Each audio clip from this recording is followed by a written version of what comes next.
Hello to the beautiful person watching this video. I see you and I know your struggle and I feel your pain because I was you. So I get you, don't worry. I get you, okay? I get you. So, how did I get rid of my acne? Yes, I did get rid of the majority of my acne, but I do not have perfect skin any way, shape, or form. I still have the occasional pimple. I actually have one right here forming on my forehead. But the fact of the matter is how my face looked before and how it looks now. Obviously, there's a very huge difference between the two. I had really bad cystic acne starting in the fall of 2017. In 2019 is when my face actually started to clear up and actually stay that way consistently. Luckily, I can say that now it's 2020 and I'm still cystic acne free. This is me barefaced.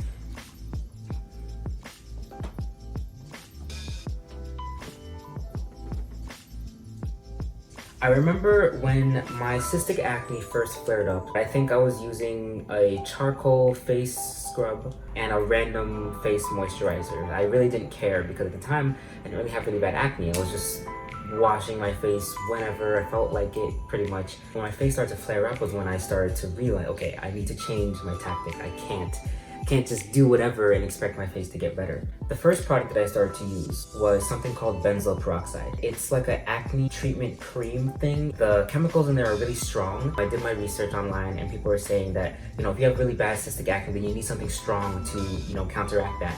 Regular salicylic acid is not gonna be strong enough, Sadly, it did not work for me. What ended up happening was the benzoyl peroxide actually made it worse. Number one, it dried out my face. So my face was really dry and crackly. It was disgusting.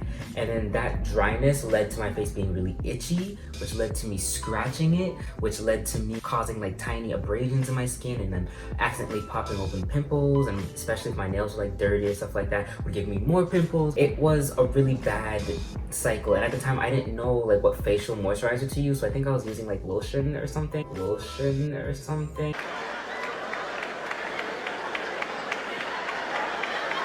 Horrible combination. End of the line. Benzoyl peroxide did not work for me, so I had to use something else. The next products that I used was the Clean and Clear 3-step acne treatment thing, and it came with a salicylic acid facial wash, then a toner, and then a salicylic acid facial moisturizer. And I actually still use this moisturizer now. You use the face wash first, then the toner, and then the facial moisturizer, in that order. And I did that for a while, and that got rid of the bad effects from the benzoyl peroxide. This is where my cystic acne was on a scale, and then using the benzoyl peroxide made it 10 times worse. But then using the Clean and Clear brought it back up to where it was before. So my face didn't actually get better. It just reversed the bad effects from the benzoyl peroxide. I think I was using that for maybe a couple months, and I didn't really see any progress at all. My face was still very cystic, still very painful, and nothing really changed. I also started to use tomato salicylic acid face masks.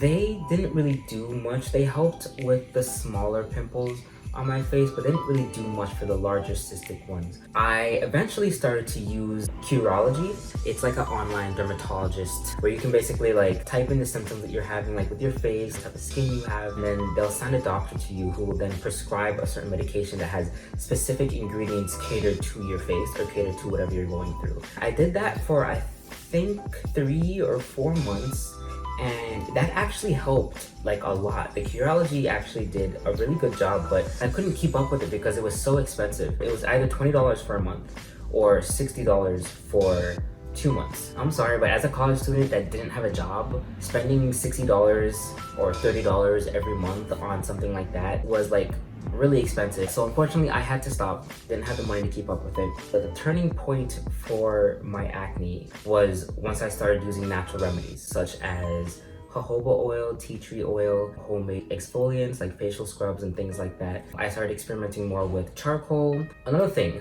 which is important that people don't usually think about is diet. And I know a lot of people talk about this when it comes to acne, and it's because it's really important. They do go hand in hand.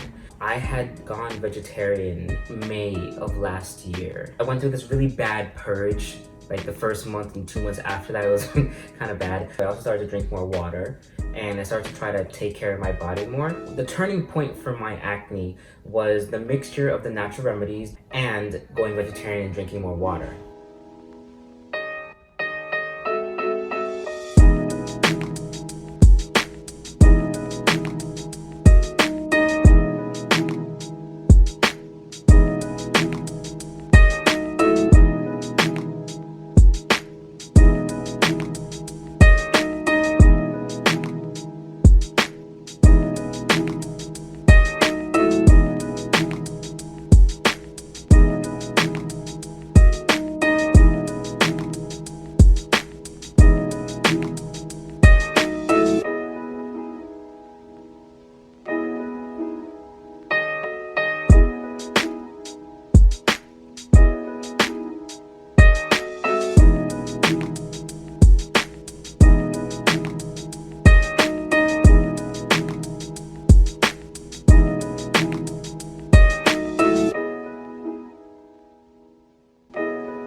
An important thing that I kind of want to throw in here is mental health regarding acne. For those of you who do suffer from really bad acne, you know that this really does affect your mental health and your self-esteem and just how you present yourself in the world and how you think about things. For me, it was hard trying to look people in the eye.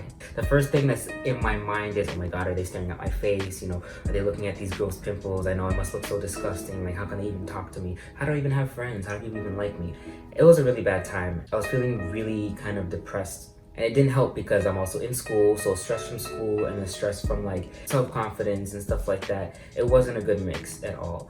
I'm thankful for the friends that I made, but like in the back of my mind, I was always thinking, you know, like, how can they like talk to me and not feel like disgusted looking at my face? I didn't really take a lot of pictures during that time. I actually had to force myself to take pictures because I knew my acne was gonna get better. And I knew I was gonna want some type of proof to show, hey, you made it through this. Look at that, you know, just to compare. And I'm glad I did, because now I was able to make this video to try to potentially help other people who are going through this. People will always tell you, oh, you know, it's not that big a deal. Like, sure, you have acne, sure, it's bad, but people are still gonna talk to you. It's not that disgusting. And you wanna believe that, you really do, but your mind is not gonna let you, because then you look in the mirror and you're like, nah, I'm a hit.